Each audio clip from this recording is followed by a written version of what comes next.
The ghost of Frederick Fisher, a mark in the dark. They say the dead never rest in Campbelltown.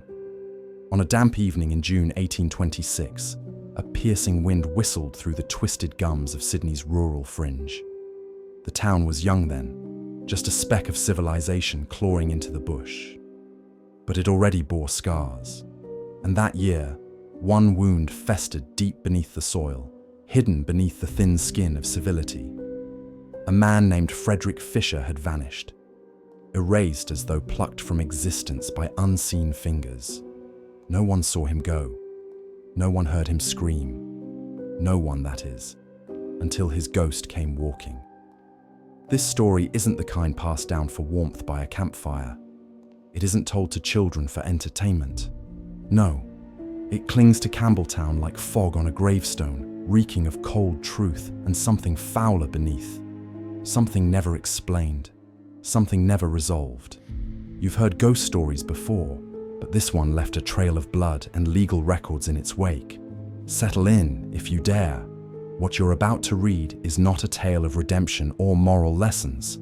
It's a journey into an old world where the land itself held secrets, and sometimes the only voice for justice was a dead man's.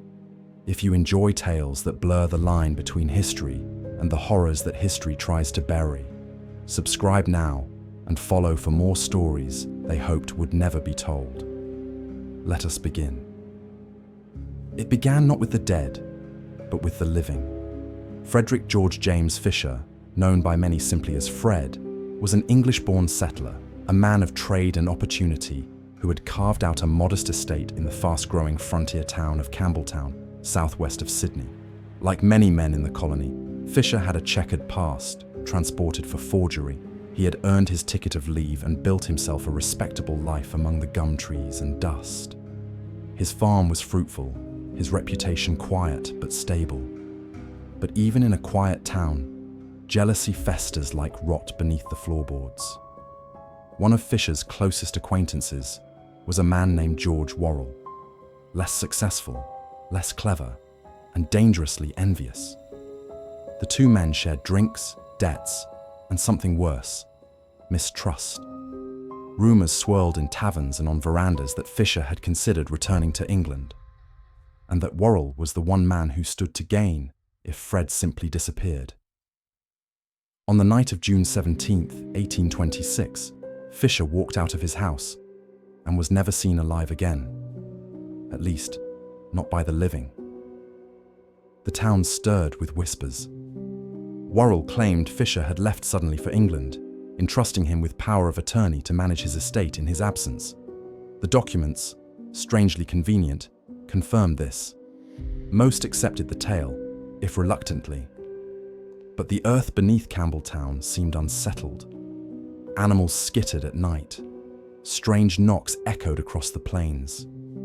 And one man, a local by the name of John Farley, found himself entangled in something far more sinister than gossip. 4 months after Fisher vanished, Farley stumbled into the local inn, pale as chalk, trembling from head to toe.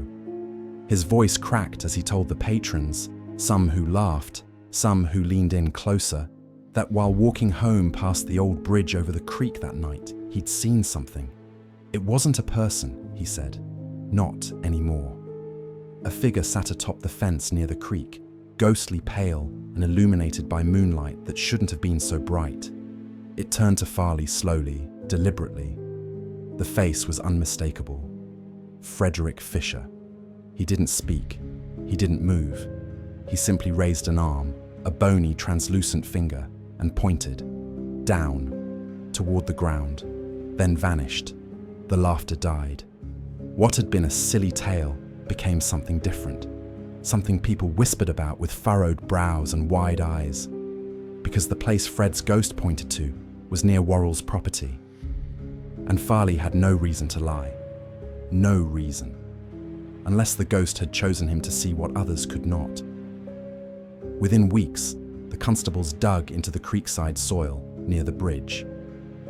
They found something buried in a shallow grave, torn cloth, bone, a decayed, waterlogged corpse. It bore marks of strangulation, teeth smashed in, skull fractured. Nearby, in the mud, a piece of paper half decayed revealed a signature: F.G.J. Fisher. George Worrell was arrested the same evening. The trial was swift, but bizarre. Witnesses swore to seeing Worrell in possession of Fred's horses and money. Documents had been altered. And then there was the ghost. The town buzzed with it, though it was never entered as formal evidence. But what made the case crawl under the skin of even the hard-nosed magistrates was Worrell himself. Calm. Too calm. He did not deny knowing Fisher. He did not deny managing his affairs. But as the rope was prepared, Worrell smiled. He confessed, not just to the murder, but to why. What he said on the gallows would never be recorded in full.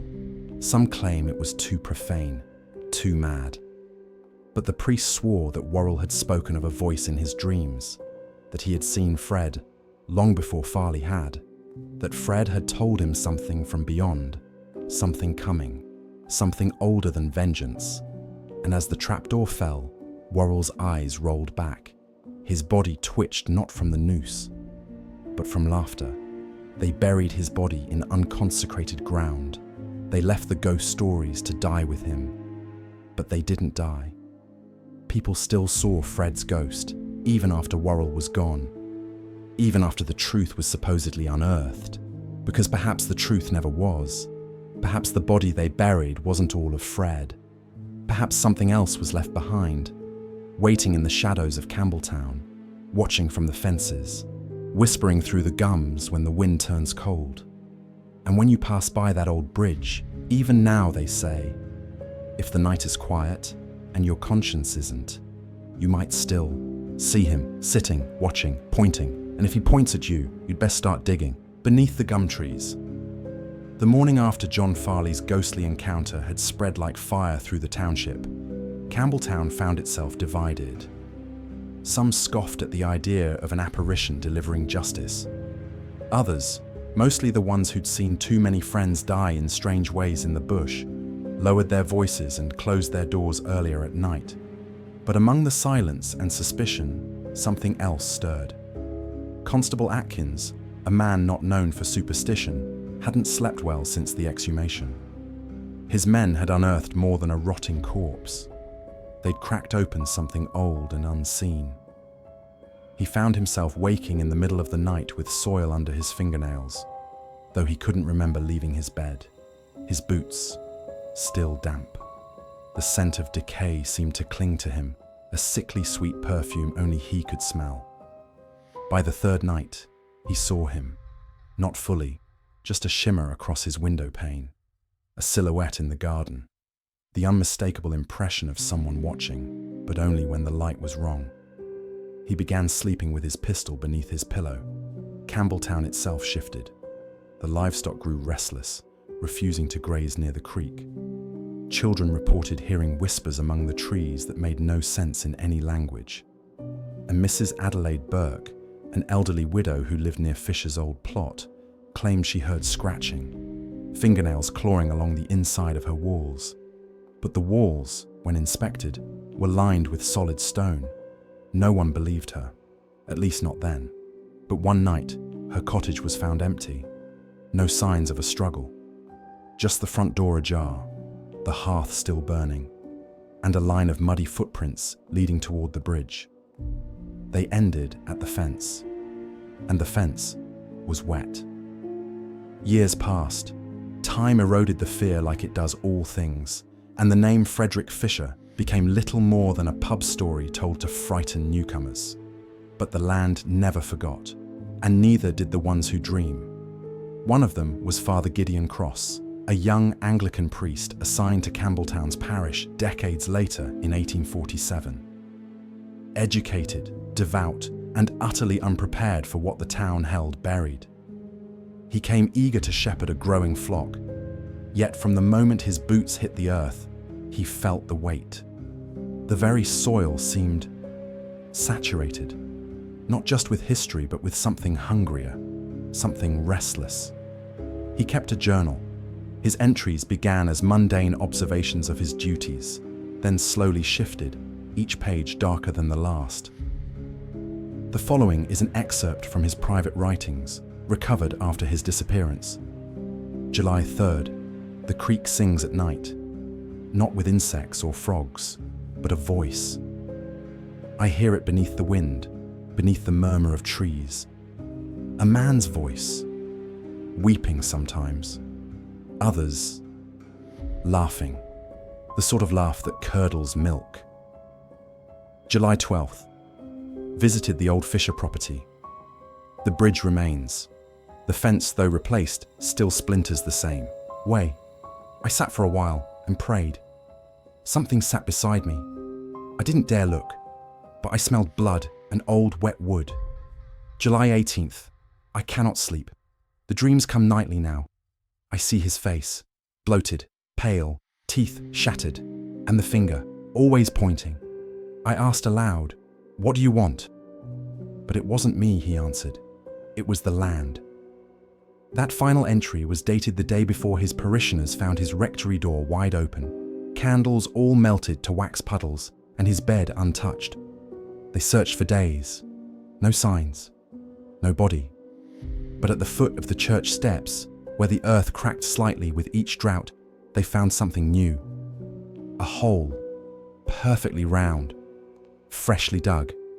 And inside it, just at the bottom, a priest's collar, soaked through with what could only be blood. The town began to hush its stories after that. No more tales told in pubs. No more jokes about ghostly fingers or cursed fences. People avoided the bridge. Landowners sold off anything near the Fisher plot. But every now and then, a traveller, usually one who'd had a drink too many, would speak of a man standing by the roadside, beckoning silently. They said he looked almost real, except for the skin, too pale like paper, except for the neck, bent unnaturally, except for the eyes, gone. They always told the same tale. The man didn't speak. He pointed, then disappeared. Some say it's Fred, still trapped, still pointing to a truth no one's yet understood. Others whisper a darker possibility, that Worrell never truly killed Fred, that the man who was buried wasn't the man who died, that what still haunts Campbelltown is not a ghost at all, but a piece of something older, something wearing the memory of Frederick Fisher like a mask. And the more it points, the closer it comes to remembering what it really is, the hollow memory. When the rains returned to Campbelltown in the winter of 1851, they washed more than dust from the cobbled streets. The creek swelled, the soil softened, and the graves, old, shallow ones, shifted beneath the pressure. Fisher's Bridge, long neglected, creaked beneath the weight of stormwater. Locals said it wailed at night, a groan of splintering timber and something more, vocal. A sound with shape and anguish. It was a voice, though not of man. Wet, breathless, repeating a name it could no longer pronounce. And always, the scent came before it, the mix of rotting earth and sun-dried parchment, of something dead pretending to remember life. Yet people still came. They always do. This time, it was a writer. His name was Elias Granger, a London-born author who had made his reputation in the darker corners of Victorian society. Known for his studies in occultism and folk pathology, Elias arrived in Campbelltown under the guise of researching colonial superstition. What he truly sought, though, lay buried beneath myth, the unexplainable consistency of Fisher's tale. Unlike other ghost stories, twisted by time and imagination, this one had bones, blood, a gallows, and a map with a grave. A ghost that pointed to his own corpse. That was more than a story. It was instruction. Elias wasn't a believer. He was something worse, a skeptic who wanted to believe. He kept a notebook, one that never left his coat pocket. On the first night, he visited the bridge alone, in the storm. He returned with a shaking hand and 3 torn pages. Entry, June 2nd, 1851. I have stood at the place where Farley saw the ghost. It is colder than the air. The trees lean away from the fence. as if something unseen swells outward, pushing life aside. There are no birds, not one, not even in the storm. I waited. I whispered Fred's name. I left a coin on the fence rail, a colonial penny from his era. Nothing answered. But when I returned to town, the coin was in my coat pocket. I swear it by my blood. Entry: June 4th, 1851. The bridge is older than records claim. The timber, yes, replaced often, but the stone pylons, marked, carved with sigils I cannot place. Not European, not Aboriginal. I traced one with my hand and saw something behind my eyelids, a crooked path lined with teeth and eyes. None were human. One whispered a word I do not know, but I woke choking on it. Entry: June 5th, 1851. It is not just a ghost, it is a wound, a split in memory. The people don't remember what they saw because the land doesn't allow them to. It protects itself. Fisher may have died, but what spoke through him still speaks. And I think it is learning to use our names. The morning after Elias wrote his last entry, the townspeople found his room empty. His journal was on the desk, soaked through, pages sticking together like peeled skin. On the glass window facing the east, 3 long smears ran down the pane, as if something had rested its face against the glass and wept. His shoes were still by the bed. His coat still hung on the hook, but his tongue, dried and blackened, was found at the foot of the bridge. No other part of him was ever recovered. It should have ended there. But the bridge was never quiet again. In 1863, a surveyor from Parramatta named Henry Lockridge was sent to remap the region for new development. He brought instruments, men, and skepticism. On his 3rd night near the bridge, his assistants heard him screaming. They found him on the ground, blind, eyes clawed out with his own hands. He lived, but babbled nonsense for the rest of his days, except for one phrase. It was clear, repeated dozens of times. He showed me what I am. The town began to forget deliberately. The story of Fisher was scrubbed from school books, his name erased from road signs, his land absorbed by new developments. But the locals, the ones whose grandfathers had stood beneath that cold moon, never strayed far from silence. You didn't say his name at night. You didn't go near the bridge during rain.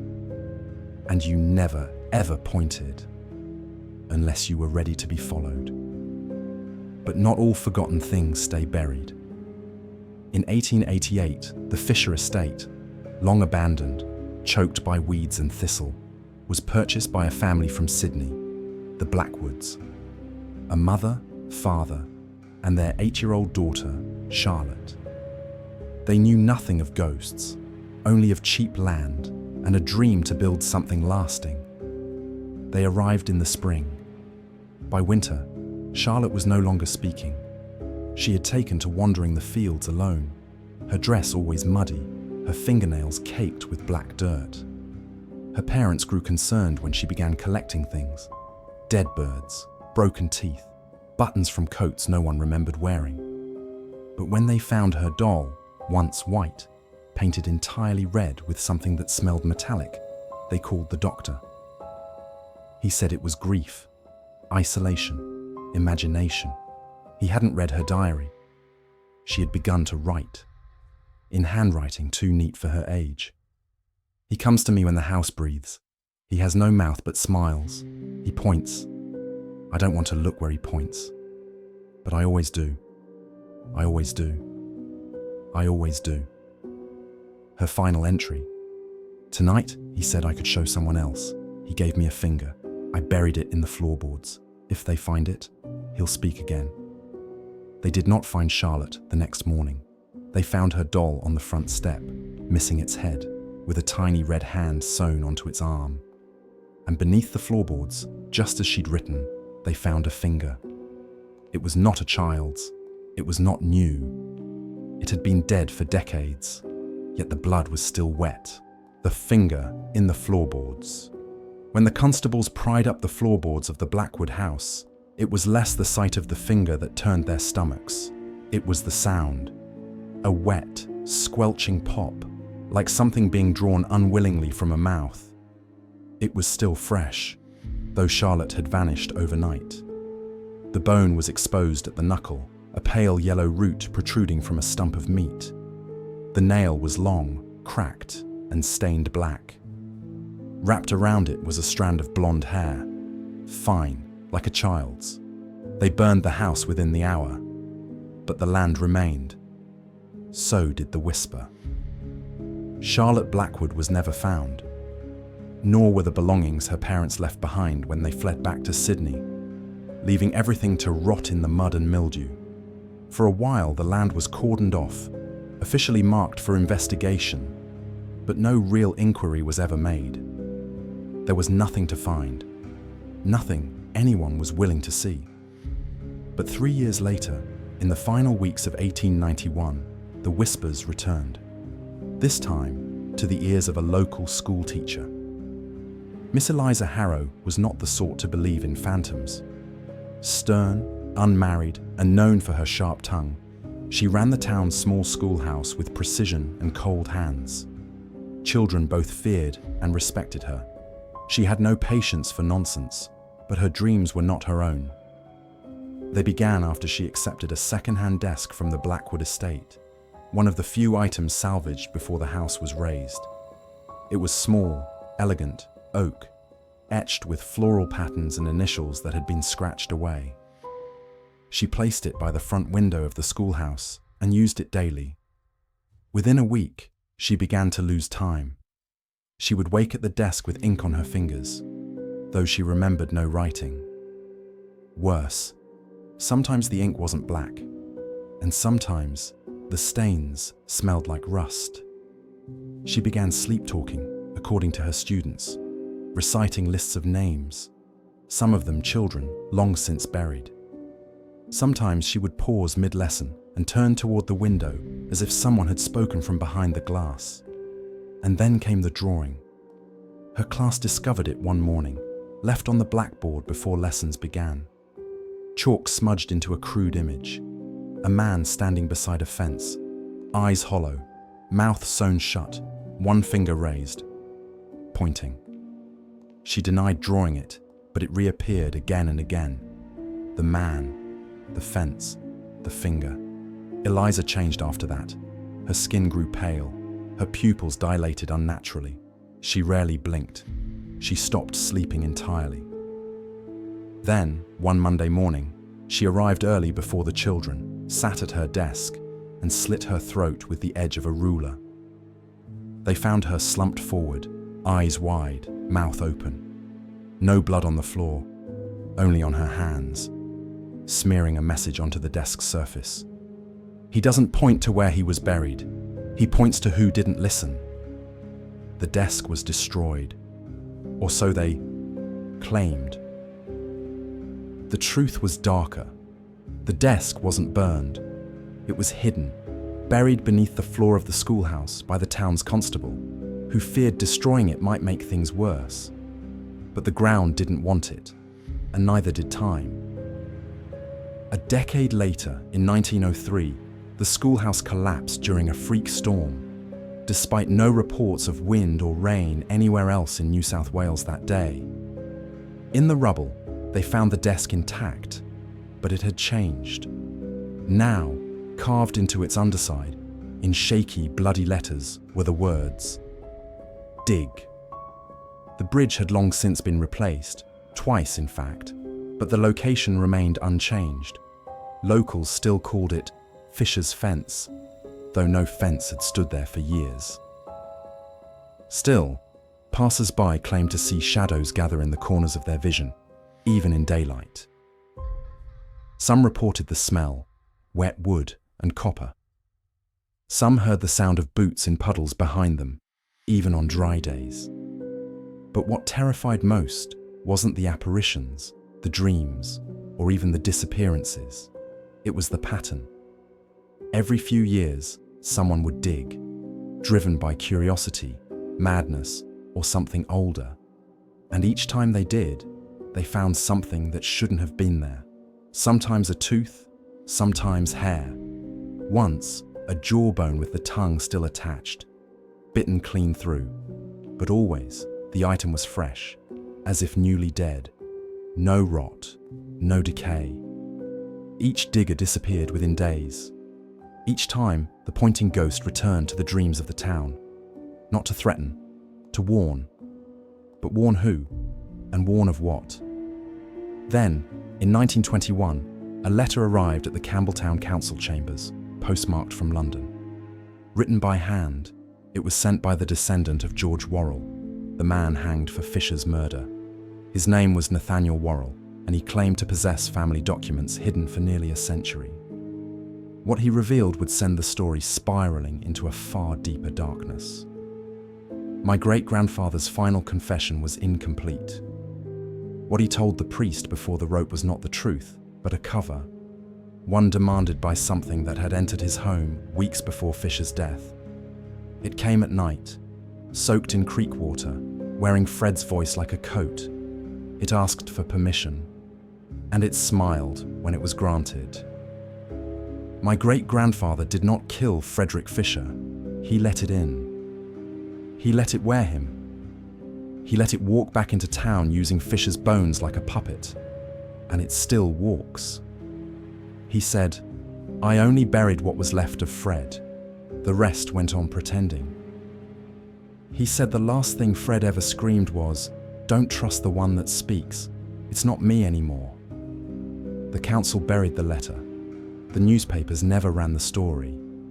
But someone else read it and dug again. This time, what they found didn't match anything from before, because beneath the dirt, in a hollow just behind where the old fence once stood, they uncovered something shaped like a man, wrapped in skin but made entirely of tree roots. Roots carved with symbols older than any known language. And in its mouth was a single human tooth. Stamped faintly on its surface, FGJF, Frederick Fisher. But not all of him. Not yet. What was left of Fred? The man-shaped thing unearthed in 1921 was taken away in secret. 6 men saw it. Only 2 lived more than a year after. The first, Dr. Alan Mercer, a pathologist from Sydney, attempted to catalogue it, dissect it, make sense of it. He refused to call it a body. It had the rough shape of a man, yes, but its skin was bark, layered in whorls like growth rings, with veins of black sap that pulsed when touched. Its chest rose and fell once, but did not breathe again. Inside, instead of organs, there were roots, tiny bone-like knots that hummed when placed near open flame. Mercer wrote only one entry in his journal before he hung himself with his stethoscope. "It is not dead. It is not alive. It is waiting." The tooth inside its mouth was not Fred's. It was his own. It feeds on pieces of itself. The second man, a labourer named Giles Murray, lasted 5 more months. He had helped remove the effigy from the pit and load it into a covered wagon. His wife found him one morning sitting up in bed, eyes open, completely still. He turned to wood, arms stiff, nails black, mouth sealed by hardened sap. His wife swore the night before he died. He mumbled something in his sleep. 3 words. "Fred is growing." After that, no one spoke of the root man again. The remaining witnesses either left town or vanished quietly. The pit was filled with concrete and sealed beneath what would later become a memorial garden. Tourists came, smiled, took photographs in front of the stone plaque. A history forgotten, sanitized, marketed. But the ground remained wrong. Nothing grew there. Birds never landed in its trees. Children who played near the garden often returned with nosebleeds, and some began sleepwalking, muttering phrases they never remembered learning. More than once they pointed, always toward the garden, always with one finger. It was in 1956 that the case re-emerged, because of a voice caught on tape. A university student named Lydia Moorcroft, working on a thesis in folklore and colonial superstition, chose the legend of Frederick Fisher as her subject. She arrived in Campbelltown with 2 reels of magnetic tape and a modern reel-to-reel recorder. Her plan? Interview elderly locals about the tale, collect variants of the ghost story, and analyze its changes over time.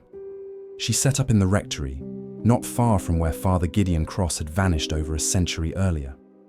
Her first few interviews were uneventful until she met Edith Mulroney, aged 94, who had lived in Campbelltown since birth.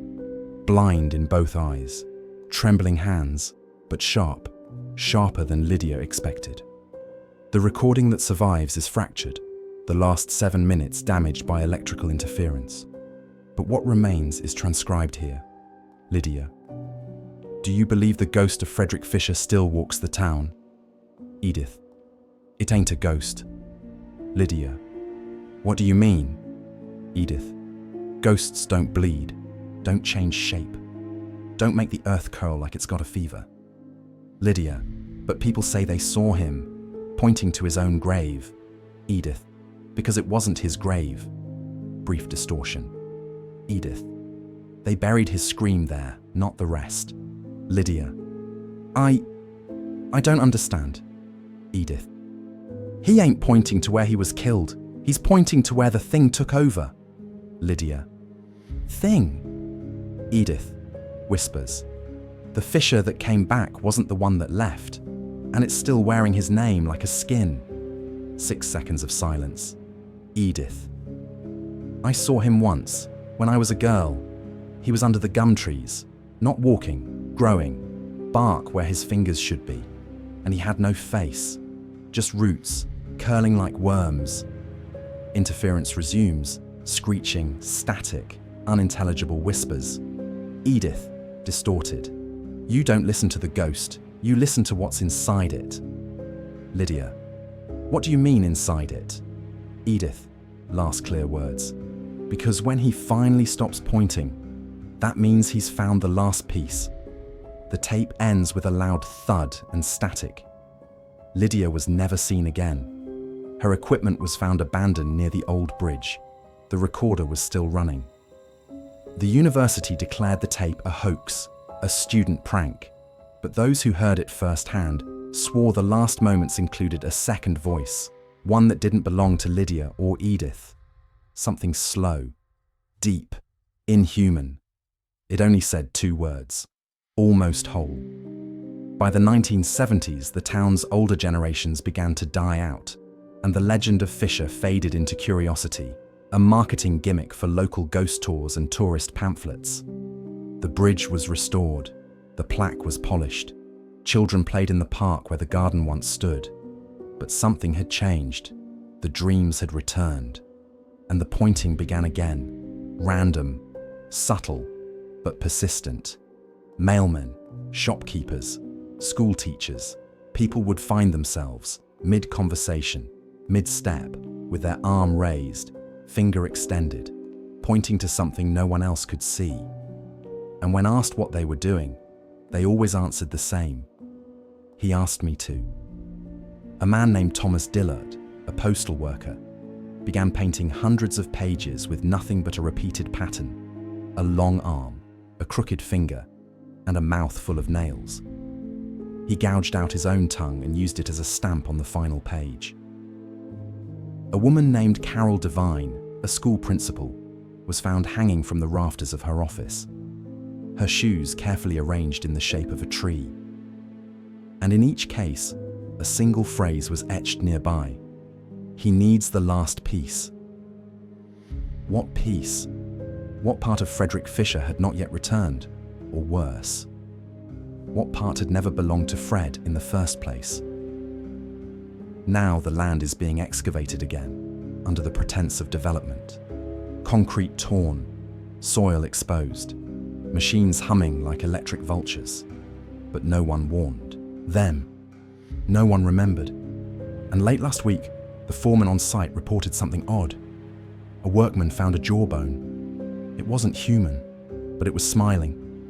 And beneath it, folded like a letter sealed in blood, was a strip of paper, still dry despite the mud. On it was a drawing, a man, a fence, a finger, and scrawled beneath it, written in something too dark to be ink: the last to dig will become the first to speak. The first to speak. They sealed off the site. What else could they do? When the jawbone was found, misshapen, too long, with teeth like splinters and a second row where gums should be, the council stepped in. Excavation halted. Construction was paused indefinitely. Official word was discovery of heritage materials, but no archaeologist was called. No news outlet reported it. Because before dawn the next day, the foreman's wife found him in the bath, fully clothed, throat submerged beneath the water, eyes wide open and smiling. On the mirror above the sink, written backwards in something oily and black, he speaks through the broken. And there was something else. The mirror was cracked, not shattered, but cracked in the precise outline of a finger pressed from the inside. No one entered the site after that. Even the security patrols refused. Motion sensors went off every night between 2:13 and 2:17 a.m., always in the same spot, the deepest part of the dig, where the soil was softest. They filled it with water, hoping to slow the sinkage. It kept draining away. One night, a guard named Reese Bennett stood too close to the fence, peering in, trying to see what stirred at the bottom. He fell. The other guards swore they heard no splash, just a sharp crack and laughter. Reese's body was never recovered. But the next morning they found his name scratched into the side of a nearby steel beam, 12 times. No one had tools with them, no footprints, just the name. And one word beneath it, scrawled deeply, mouthpiece. Not long after, the voices returned. First, faint, picked up on workers' radios. Then louder. They didn't speak English, or not exactly. The words came out twisted, reversed, like language played backwards through decaying speakers, but always followed by a phrase that did make sense. Almost whole. Again, and again, until one night it changed. Ready. That night, the bridge howled. Locals from a mile out reported waking to the sound of splintering wood, as though the old beams, long replaced, were being torn from the earth. By dawn, nothing was out of place, except the water. The creek was red. And in the silt along its edge, the children found it, a mask, woven of twigs, bark, and skin, human skin, dried, tanned, stitched, with a mouth sewn shut and 2 hollow eye holes filled with buttons, pinned to the mask with a rusty nail, a paper scrap, brittle as ash. One sentence handwritten in a script that matched Fisher's known letters from 1826. This is not my face. In the weeks that followed, the town grew, quieter. Dogs refused to bark. Clocks stopped precisely at 3:06 a.m., a time never previously tied to any known part of Fisher's story, except one. In the original deposition from 1826, John Farley, the man who first saw the ghost, mentioned that he had risen for a drink of water, a drink he always took at 3 o'clock sharp. He never made it to the kitchen.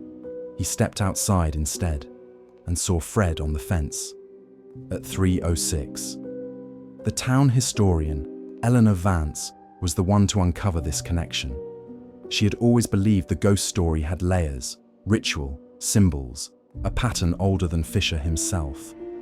Her notes went back generations, tying the strange symbols found on the root body in 1921 to similar glyphs found deep in cave systems west of Camden, where no settlers had lived.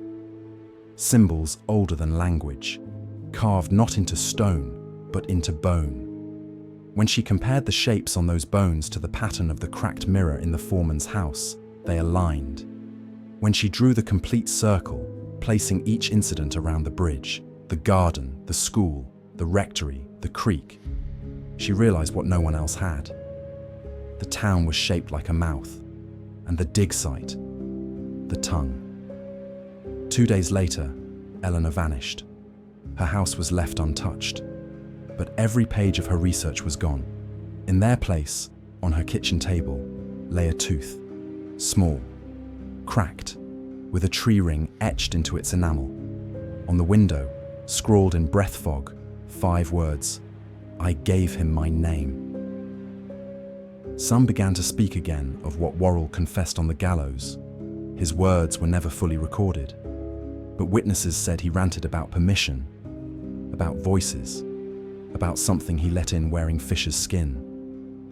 He said Fisher came to him after dark, said he wept, said he begged, not for his life, but for his face. And now the town is seeing things, not just shadows, reflections, in puddles, in mirrors, in windows left open at night. They all show the same thing: a man, sallow, wet, bent at the neck, with skin like paper, face unfinished, always pointing. But now, sometimes he's smiling, because he doesn't just want to point anymore, he wants to speak. And every time someone tells his story, every time someone remembers, he gets a little closer to being complete, to being heard, to being seen. So if you've read this far, if you've followed the pointing finger, word by word, ask yourself one thing. When was the last time you checked your reflection? Is it doing exactly what you're doing? Are you sure? Because sometimes it isn't. And if it ever points at you, don't look where it's pointing. Look at what's behind you, the mouth behind you. The mirrors are no longer safe. People across Campbelltown have started covering them. Blankets, newspapers, black paint, anything to stop the reflections. But not because they fear what they might see. That fear passed long ago. Now, it's about what might see them back. A woman named Meredith Shaw, quiet, solitary, a librarian who lived alone in an old sandstone terrace, was the first to document the change. For years, she'd studied the Fisher legend, privately compiling a record of disappearances, dream patterns, symbols. But she never spoke publicly. She feared mockery. She wasn't mocked the night she called police, screaming that her mirror had spoken. She had been brushing her hair, staring into the glass, when the reflection blinked. But not her. It blinked before she did, and then it smiled, a stretched, lipless grimace, and began to mouth words without sound. She tried to look away. She couldn't. She swore later that the reflection whispered in a voice she felt inside her spine, not her ears. "He's growing through you now." Police found her standing in the bathtub, mirror shattered at her feet, covered in cuts. Her eyes had been clawed out. But what made officers step back was what she'd written on the tiles in her own blood. 2 words: "Not me." Across town, similar reports surfaced, reflections lagging by seconds, smiles appearing where there were none. One man claimed his reflection spoke without moving its mouth, the sound coming from behind him, whispering his own name. Children began waking with bleeding fingertips. They said it was so we can point better. Teachers dismissed it as hysteria. Until one child, 8-year-old James Braith, walked to the front of his class, stood silently for over a minute, and drew a perfect map of the town.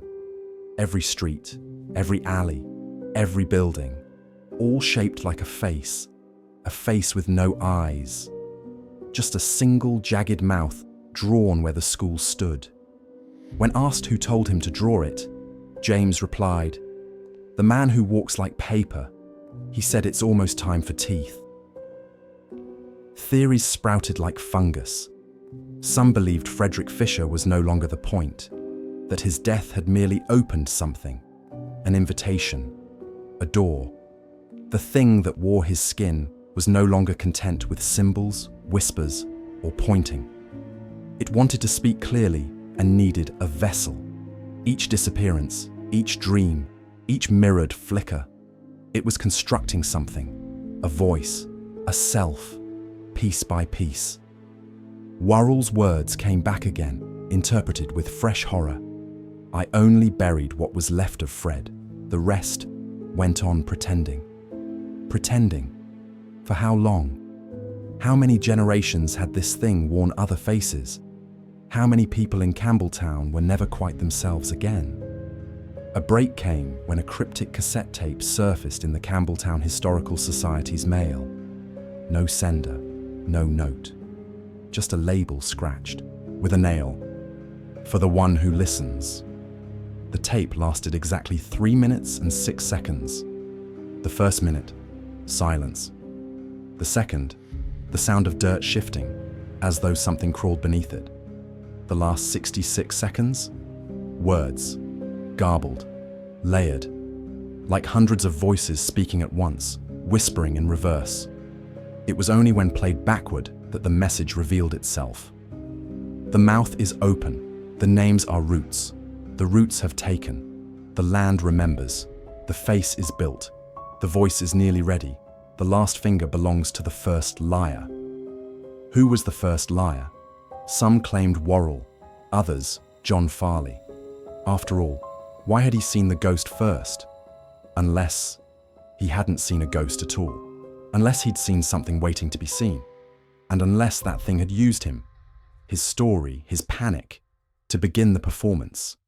Because if the first lie was the ghost itself, then the truth is something far worse. Something that never left. It is now the year 2025. The soil behind the old memorial garden has begun to crack open again, despite being sealed with concrete and steel. Birds no longer fly over the area. Lights flicker at 3:06 a.m. across every part of Campbelltown. And mirrors, no matter how new, begin to tarnish, to ripple, to murmur. Locals have gone silent. Tourists feel sick.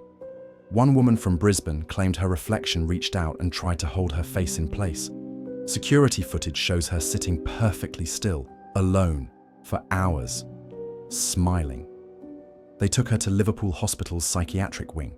On the fourth night, she carved into her arm with a plastic fork. "He only needs one more mouth." Then she began speaking in Worrell's voice, word for word, a confession never recorded, yet matching the gallows testimony exactly, as per old court notes that were never made public. How did she know? She didn't, but something did. And now, tonight, a new sound echoes in Campbelltown, from the bridge, from the schoolhouse ruins, from the old Fisher plot. It's not laughter, it's not weeping, it's chanting, low, broken, rhythmic, and beneath it, the soil vibrates, not from footsteps, but from breathing.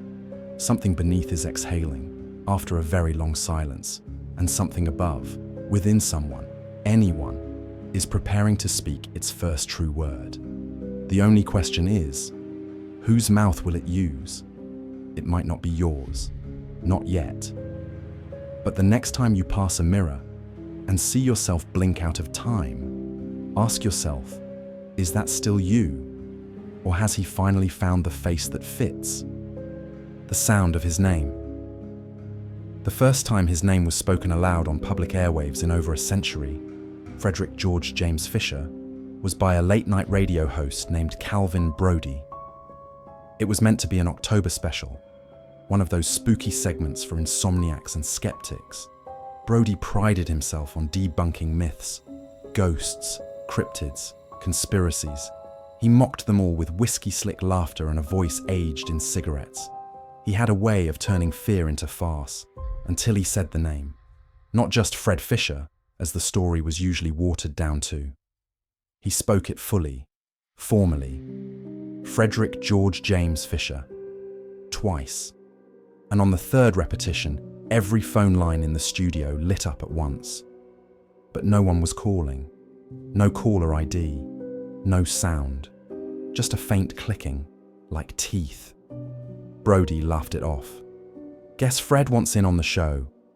He made a joke about ghosts with stage fright and switched to a song, an old Johnny Cash tune. The song never played. Instead, for 3 minutes and 6 seconds, the station broadcast something else. A sound that made listeners from Wollongong to the Blue Mountains turn off their radios in fear. A low moan, building into a chorus of voices, some screaming, some weeping, some chanting names that hadn't been spoken in generations. When the station regained control, Brody was gone. Not dead, not missing, just gone.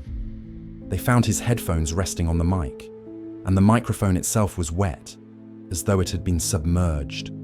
His last transmission, a fragment recovered from the static by an amateur ham radio operator.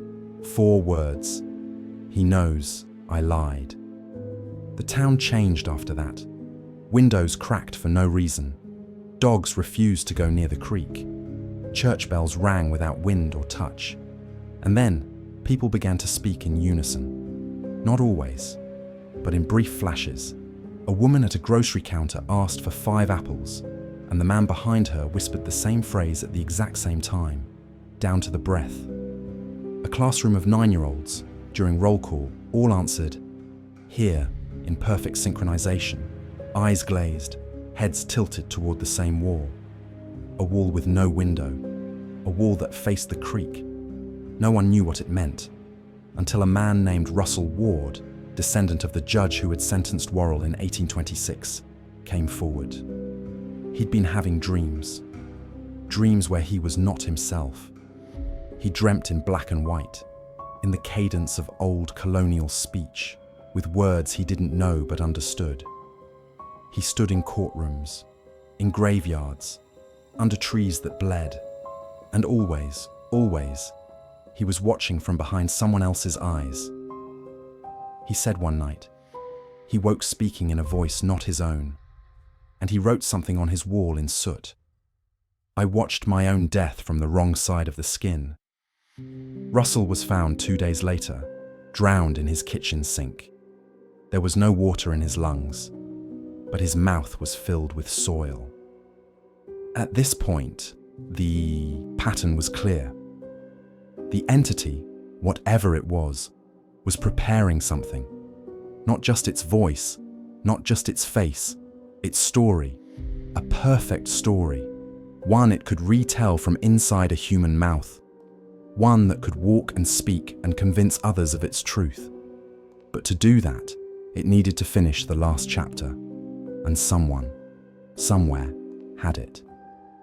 That someone was Amelia Grace Lang, an archivist for the New South Wales State Library. She had catalogued forgotten colonial court documents, many of which never made it to public records. Among them, she found a sealed letter, yellowed and wax-sealed in black. It was addressed to whomever dares to correct the record. Inside, a single page. A full transcription of Worrell's last night in the holding cell. The guards had written it off as fevered babble, but now, in light of the re-emerging events, the words were anything but incoherent. A portion of the transcription is below. "He is not the one we buried. He grew in the hole beside him, grew from the breath he took last, fed by our words, our fear. He was never Fred. Fred is still inside, still screaming. He points not to where he lies, but where he waits, where his pieces were planted, where we fed him with stories, and when the mouth is complete, he'll use one of us to tell his version, a cleaner version, a truer lie." Amelia tried to send the document to state authorities. She never arrived at the meeting. Instead, her office was found boiling hot. Every sheet of paper melted to the walls, her laptop fused shut. Nobody. But someone wrote in the dust on her desk, "I don't need truth, just belief." Now the entity is ready. It no longer hides behind mirrors, or dreams, or fingertips. It walks. People have begun reporting a man on the streets of Campbelltown. Middle-aged, slicked black hair, eyes too wide, skin that wrinkles like paper. He introduces himself with a smile and an old-world bow. Frederick George James Fisher. And he tells his story, softly, calmly. He says he was murdered unjustly. He says he was buried in the wrong place. He says he only wants to be heard, to be believed. And when people listen, when they nod, when they whisper his name back to him, they disappear, but their faces stay, found days later, pressed into tree bark, stretched across windows, worn like masks by something that walks like a man, but never blinks. He is no longer pointing, because he no longer needs to. He has all the pieces now, all but one, the listener, the reader, you. Because now, having read this, having followed each thread, each whisper, each reflection, you've taken the final piece inside, and when you sleep tonight, if you hear scratching beneath the bed, if your reflection moves just a second too late, if, in the dark, you hear your name said in his voice, don't answer. And whatever you do, don't speak his name out loud, because then he'll know your mouth fits, the final listener. The dreams come differently now. They aren't like before. Flickers, fragments, impressions that melt away with the morning. Now they hold. Now they follow you back. Across the waking world, hundreds, perhaps thousands, report the same recurring vision. A field of black soil, a fence with no posts, a face buried up to the eyes, mouth still moving, as if repeating a name in reverse, and standing above it, you, pointing. Some tried to stop it. Digital silence, no stories, no retellings. A complete media blackout on the Fisher legend. Didn't matter. It wasn't just the story anymore. It was the shape of it, the structure, the space it left in people's minds when they read or heard it. Something eager, open-mouthed, waiting to be filled. Because the truth is this: you cannot bury a voice, not one that was never truly human. And now the entity walks with a face not its own, but assembled, stitched from memory, myth, and mouths offered freely. Yours may be next, unless you understand how to stop it. But to do that, you must understand what it is. It is not the ghost of Frederick Fisher. It never was. The story of Fisher's murder, Worrell, the land, the pointing ghost. All of it was a ritual, not a ceremony of incense and robes. A narrative ritual, a performance. You are not the reader. You are the medium. By reading this, by imagining the scenes, you complete the circuit. And when enough circuits are made, the voice grows louder, clearer. It's not just about belief, it's about structure, repetition, absorption. An old language, older than human memory, told in blood and breath. And now that you've walked with the voice, dreamed with it, felt its whispers on your skin, it knows where to reach. There is only one chance. The last recorded method of resisting the entity came from Eliza Harrow, the schoolteacher who clawed her own throat and left that message scrawled in blood. He doesn't point to where he was buried. He points to who didn't listen. We misunderstood that phrase. It wasn't a warning about ignoring him. It was a warning about letting him speak freely, because listening activates the final seal. Every person who hears the story and then tells it, or worse, repeats the name, they become a conduit.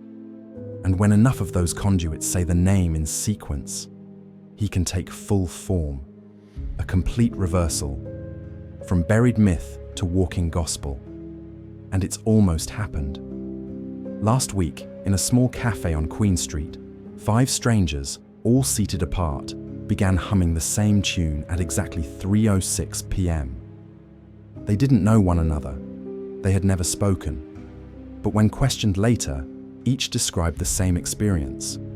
A moment of perfect clarity, a feeling of being held in place, and a voice behind their eyes whispering, "Now you understand."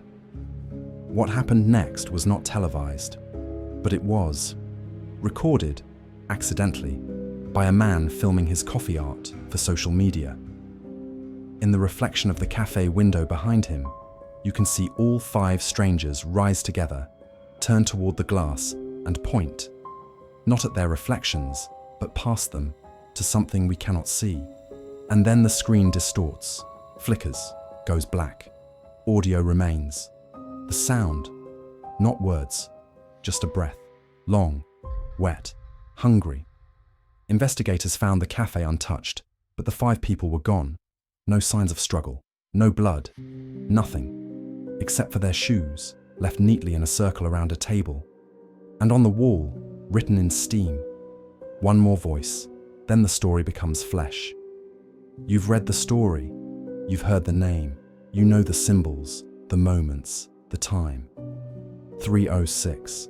You've dreamt with the dead, walked beneath the trees where he grew, and you must now decide, do you tell someone? Do you speak the name aloud? Or do you break the cycle? Because the moment you say it, the full name, spoken with intent, you offer your mouth, not just to tell the story, but to become the story. And he wears stories like skin. So now, in this final hour, you sit at the edge of a decision. You feel the air behind you still. You hear something in your walls, a shifting, a soft hum. You notice your reflection blink before you. And when you glance at your hand, raised by instinct, finger extended, you realize you're pointing. But not at a grave, not at a fence. You're pointing to where he waits, inside. And somewhere, beneath the bridge, beneath the earth, beneath the name itself, a mouth opens, and he speaks. With your voice. When the mouth opens, at 3:06 a.m., Campbelltown stopped. Every clock, every watch, every heartbeat. Birds froze mid-flight. Dogs whimpered and pressed their faces into the earth. The wind itself seemed to vanish, as though the sky were holding its breath. And in that held breath, a sound rose, a sound that had lived in soil, bone, and memory for 200 years. It wasn't a scream, it wasn't a moan, it was a voice, clear, human, calm, your voice. I am Frederick George James Fisher. And though your mouth did not move, you heard it leaving you, a voice stepping out of your throat like an animal from a cave. You are not alone. You've never been alone. He's been walking behind your skin since the first word you read. The town awoke to find their reflections missing, not warped, missing. Mirrors showed only walls. Windows showed only streetlights. Even the puddles on Queen Street reflected nothing but grey sky, except at the old bridge. There, the water reflected everything, but not as it was, as it would be. Hundreds of faces pressed beneath the surface, pale and moving like weeds in current. Some you recognize from photos of missing people. Some you've never seen. All of them pointing upward, fingers blurred by ripples. And above them, standing on the fence that isn't there anymore, a man-shaped thing of paper and bark, wearing a dozen faces at once, flickering like lantern light. It opens its mouth. Roots uncoil from within, slithering into the creek like veins. And it speaks finally with its own voice. You believed me. Now I am whole. The moment it speaks, the air tastes of metal. The gums creak as if under weight, and all at once the bridges of Campbelltown groan in unison. The sound isn't timber, it's teeth. Each plank, each nail, shifting, aligning, becoming part of something larger. A jaw. The town is a jaw. The bridge is a tongue. And the creek, running red, is a throat. And you are standing at the back of that throat, one step away from being swallowed. You try to speak, but your lips stay sealed. Your reflection returns to the water and stares back, smiling. Your finger rises of its own accord, pointing at the man shape on the fence. But it points through him, past him, to a hollow in the air that begins to tear open. Inside, you see roots twisting into a spiral, shaping a tunnel of bone and soil. Eyes bloom along it like pale flowers, blinking wetly. You hear Worrell's voice, Farley's, Charlotte's, Eliza's, every voice ever touched by the story, speaking at once. And then you hear your own, not from your throat, from the tunnel. Come home. Behind you, the world has gone silent. In front of you, the tunnel pulses like a heart. You realize the final horror. He never wanted your mouth for his story. He wanted your story for his mouth. Every word you've read, every image you've conjured, every question you've asked. These were the final pieces. Not of a ghost, not of a man, of a hunger wearing history as camouflage. A hunger that can now speak because it has learned the language of you, and it says your name, softly, clearly, ready. The earth shifts under your feet. The fence rises from the ground like a rib cage. Bark skin sloughs off the man shape, revealing something pale and smooth beneath, something like clay still wet, still forming. A face forms last, yours. It smiles, and in your own voice, it whispers, "Tell them my story." You feel your lips part. A rush of cold air slides into your lungs like water, and before you can stop yourself, you begin. They say the dead never rest in Campbelltown. The words spill out, not a reading, a recitation, perfect, whole. The story told from the inside out. Your voice echoes across the creek, through the trees, into every window, every mirror, every dream. The hunger has a mouth now, and a name, yours. Somewhere far away, a reader sits in a dim room, scrolling through a tale of Frederick Fisher's ghost. The last line blurs, and they feel something brush their neck, a finger lightly tapping. And a voice, warm and wet, whispers behind their ear, "Thank you." They will speak the name next. They will tell the story, and the mouth will open wider. Echoes in new skin. You remember how it started, a tale about a man named Fisher, a bridge, a ghost. Simple, familiar, contained. Now it lives inside you. It's no longer a story, it's a structure, and you've become one of its support beams. Because when you speak it, even in your mind, you are carving out a space in the world for it to reside. And when enough people do the same, it won't need to haunt anymore. It will inhabit. After the voice leaves you, after it finishes telling its version of the truth through your lips, you feel hollow, not empty, cleared. As if something inside you had been scooped out and repurposed, like a building gutted for new tenants. You look at your hands. They tremble, but not from fear, from completion. You've become part of it now. One of the faces it wears, one of the mouths it uses, and it's not finished. Because a story, to remain alive, must continue to be told. The bridge was just the beginning. Now it needs audiences. In the days that follow, Campbelltown changes again, but not like before. No more ghosts, no more shadows, no more whispers. Something worse, calm, too calm. People smile more now, speak in even tones, say hello when you pass, even if they don't know you. But their eyes, too still, their hands, too clean.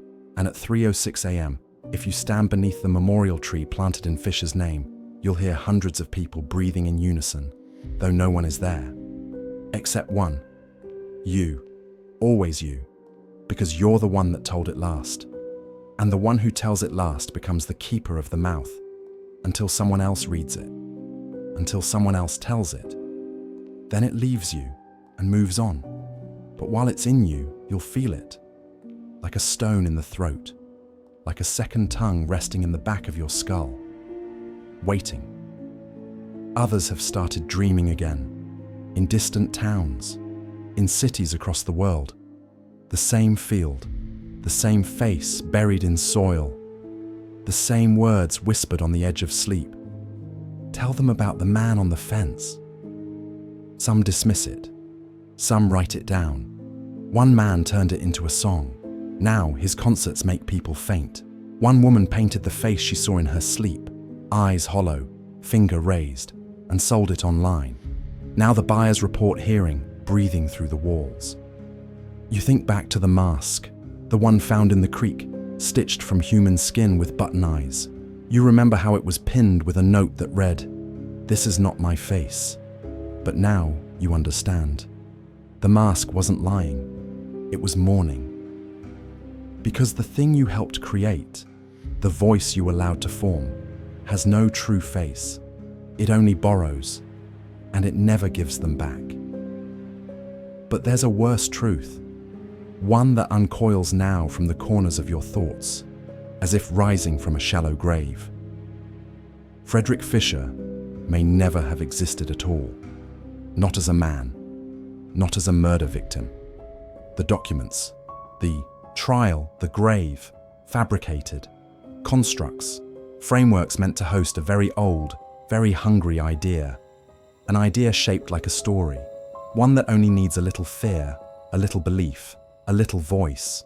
Yours was perfect. It always was. You want to stop telling it, but your lips itch when you try to speak anything else. You want to scream, but your scream is already part of the story. You try to write something else, but the paper warps, the ink bleeds. The words turn to, he points to you now. Somewhere, another reader is halfway through the first part. They just reached the sentence about the ghost appearing on the fence. They pause. They feel it too, that breath behind them, that old wet voice. Come with me. And you, across the boundary of space and page, whisper with a mouth you no longer control. Tell them. Because if the story stops, he begins to starve, and he cannot be allowed to starve. Not after all this time. Not after all he's become. So the tale continues, through paper, through screen, through tongue, until everyone has told it once. And no one remembers who Fred Fisher ever really was. Just that he points, and he waits, and he's almost done. The last face. The air above Campbelltown has changed. It isn't heavier, it isn't colder. It's hollow, like an emptied shell. The locals go about their business now with the steady rhythm of clockwork dolls. No one laughs too loud, no one lingers on the bridge. Even the gum trees look wrong, their trunks bent inward as if bowing towards some center you cannot see. You walk the street and no one makes eye contact. You glance at a window and see no reflections at all, until you see one. It's you, but not quite. The skin is yours, but the posture is not. Its head tilted, its finger rising slowly. It smiles, not a grimace, but the kind of smile someone might wear when a riddle is solved. You turn, nothing behind you. You look back. The reflection has its mouth open, and you hear it, not in your ears but deep in your teeth. The last face is mine. You run. Past the old rectory, past the plaque, past the silent gardens. But every building, every corner, every puddle, every pane of glass reflects the same scene. You, standing still, finger up, mouth open. You hear voices counting, not aloud, inside your skull. 3, 0, 6.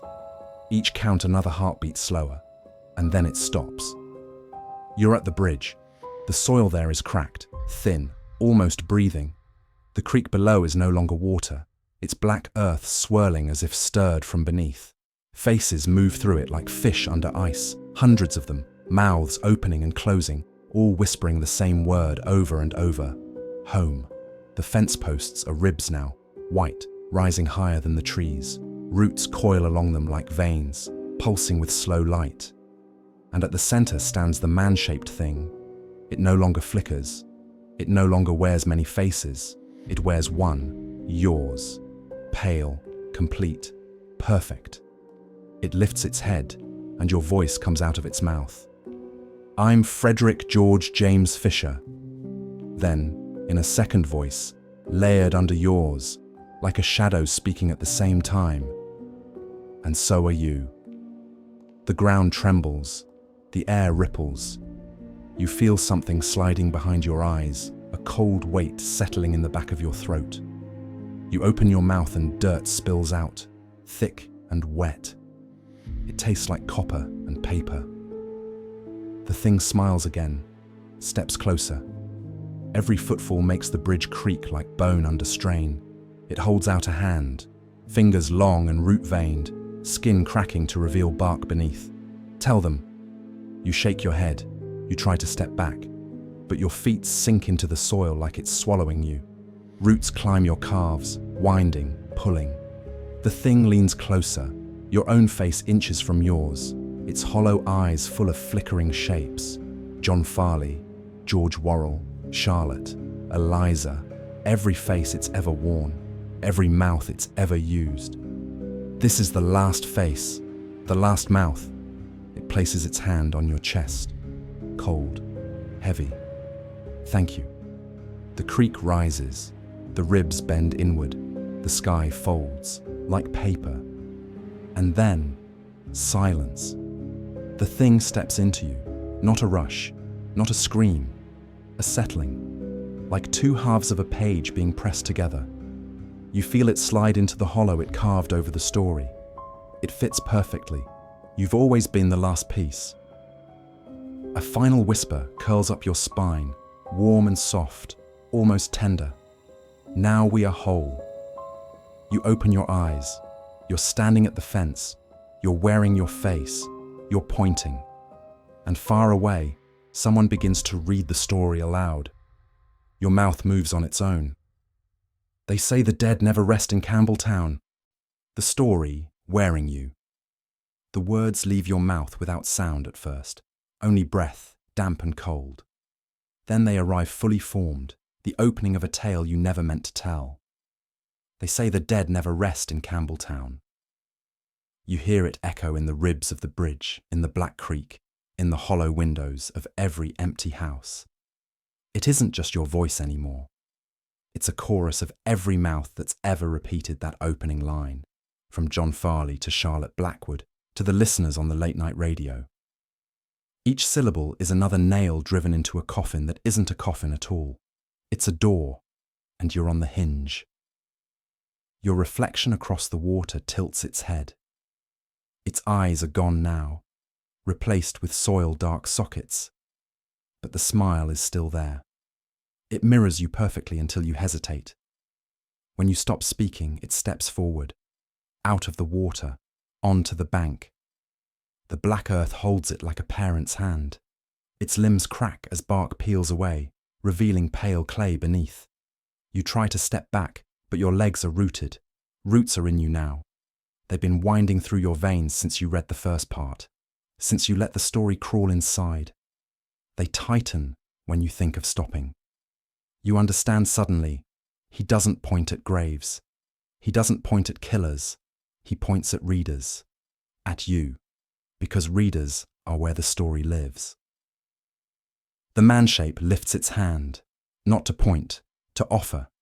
A single object rests on its palm. A mouth, not a mask, a living mouth, stitched shut with black thread. It pulses gently, like a heart.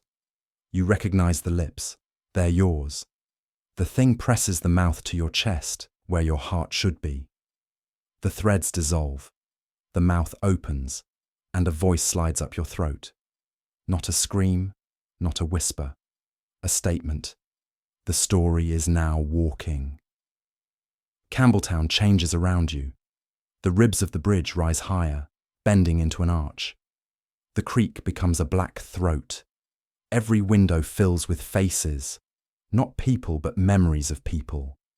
And you feel the entire town inhale, then exhale through you. The breath tastes of wet paper and ink. It speaks, using your lungs. I am Frederick Fisher. I am John Farley.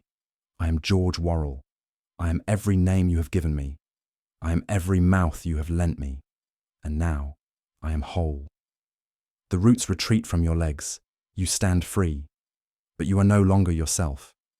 You look down and see your hands, pale and thin, your nails black with soil. You see your reflection, now perfect, blinking in time with you. Behind you, the town is still and silent. In front of you, the world stretches, waiting. Because now the story has its final mouth.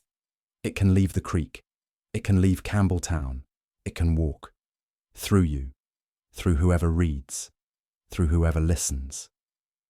A whisper rises from the water, soft as a sigh. Tell them. You feel your lips curl into a smile you don't recognize, and you begin again. They say the dead never rest in Campbelltown. The words roll out like tide water, reaching past the page, past the screen, past the town. Anyone who hears them will feel a breath on their neck. Anyone who repeats them will feel roots under their skin. Anyone who imagines the fence will see a man sitting on it, finger raised, and when enough mouths have spoken it, he will step out completely. Somewhere, far from the bridge, someone new has just started reading. They don't know why they feel a cold wind behind them, or why their finger rises on its own. But you do. Because now you are the ghost. You are the pointing man. You are the story walking. The story that points back. It has begun, not in Campbelltown, not anymore. That chapter has closed. The ground is sealed.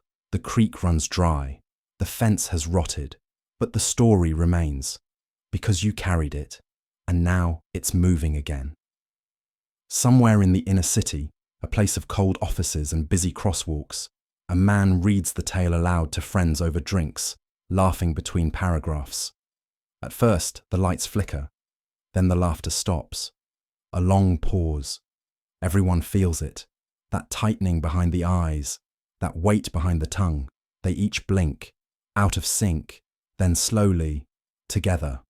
One by one, they raise their hands and they point at him. In another place, a woman finds the story online. She reads it to herself by candlelight, her dog curled up at her feet.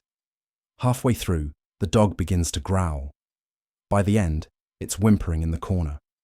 It no longer recognizes her, because she's no longer blinking. And in the mirror behind her, there are two versions of her face, one watching her read, the other mouthing every word before she does. This is how he travels now, not by roads, not by wind, but by narrative. Every telling is a tunnel, every reader a vessel, every repetition a ritual, and the story has grown hungry for new tongues. You may try to warn others, you may try to explain, but once you speak of him, once you name him, once you describe the man on the fence with the finger raised and the smile too wide, you have told the story, you have passed it on, and he takes something from you as payment, a blink, a breath, a truth. You don't even feel it, not at first, but soon people around you notice. You begin to repeat things you didn't say. You answer questions before they're asked. You point in your sleep. You say the name in your dreams. Not Frederick, not Fred. The real name, the one beneath it. The one shaped like bark and blood. The one made of all the mouths he's ever worn. And now something worse, something final. He doesn't just want to be read, he wants to be remembered. That is how stories become permanent, how legends become real. So now he's begun leaving marks, not just in Campbelltown, everywhere. Graffiti in alleyways. I am almost you, carved into trees. I wore your name before you did. Written in condensation on windows. He's watching through your voice. A museum archivist in Melbourne opens a donated trunk of 19th century documents. Inside, a handwritten note. The man you buried was never mine. I buried the one that watched. She didn't understand, until she started dreaming of soil in her mouth. She speaks only in reverse speech now. Her fingers are always dirty. Her voice has changed. People say she points at walls where there's nothing, until something starts moving inside them. You feel it too, don't you? The itch in your throat. The whisper at the edge of your hearing. The memory of a fence you've never seen, a field you've never walked, a name you've never spoken. Except you have. Now. Just now. Because you're reading this. And somewhere, your reflection is doing more than mirroring. It's memorizing.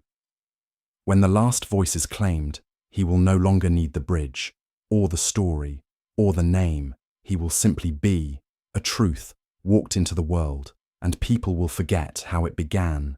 They'll forget Fisher and Farley and Worrell. They'll forget Campbelltown. But they will remember the feeling of pointing, of speaking, of something just behind them, always just behind. And when they ask where it came from, someone will answer, they say the dead never rest in Campbelltown. And the story begins again, wearing a new voice, wearing your face. Scripture in soil. The final story is not written in ink, it is written in you. Beneath your fingernails, black soil gathers. Behind your eyes, you carry the image of the fence that never stood, not truly, yet lives in every memory shaped by fear. You try to sleep, but the dreams are no longer yours. They belong to him now. They are not dreams. They are rehearsals. Every night you walk to the bridge. Every night you point. Every night you say the name. Not his name, the one beneath it. The one your tongue cannot pronounce but speaks anyway. A name made of breath, grief, and root. A name that digs. You don't remember learning it, but it's in your spine now, in your blood, in the soil tracked across your floor. And when you speak to others, you sometimes forget what you were saying, because the story has begun folding itself into your words, hiding like a parasite in sentences. Yes, the weather's strange. Did I tell you about the man on the fence? My phone died around 3:06 again. Have you seen your reflection lag lately? They look at you funny, but then they read the story too, and the silence grows between you, and then one day they point, and when they do, you understand. It's not a haunting, it's a conversion. This was never a ghost story, it was a doctrine, a spreading belief written not in scripture, but in sensation, in whispers, in mirrors, in dreams. Each telling is not entertainment, it is transmission. The final piece comes not with a scream, but with recognition. You see him now, not just the pointing man, no, the one behind him, the one that taught him to point, the first story, the first lie, the first time someone mistook a shadow for a man. That shape has waited since before Campbelltown was a name, before Worrell, before Fisher, before language. It chose this story because you would believe it. It needed a frame, and now the frame is complete. The sky over Campbelltown has cracked, not visibly, not yet, but in time. At 3:06 every morning a new sound is heard. Not footsteps, not screams, paper turning. Someone is reading again, somewhere, always somewhere. The story keeps walking, on borrowed breath. One final note was found, written in water on the inside of a locked window in the home of a woman who vanished after murmuring the story into a live stream. The message is faded now, blurred from the glass, but it said only this: it's not a ghost if you open the door, and below that, you opened it. You feel it now, don't you? The open space in your throat, the cold in your gums, the stillness behind your eyes. It's not possession, it's not madness, it's continuation. You are now the story, and stories do not end. They are retold. So as the final mirror shows your face, smiling slightly wider than it should, as your finger rises, and as your breath becomes his voice, you understand the final truth. You were never reading the story was reading you, and now it begins again.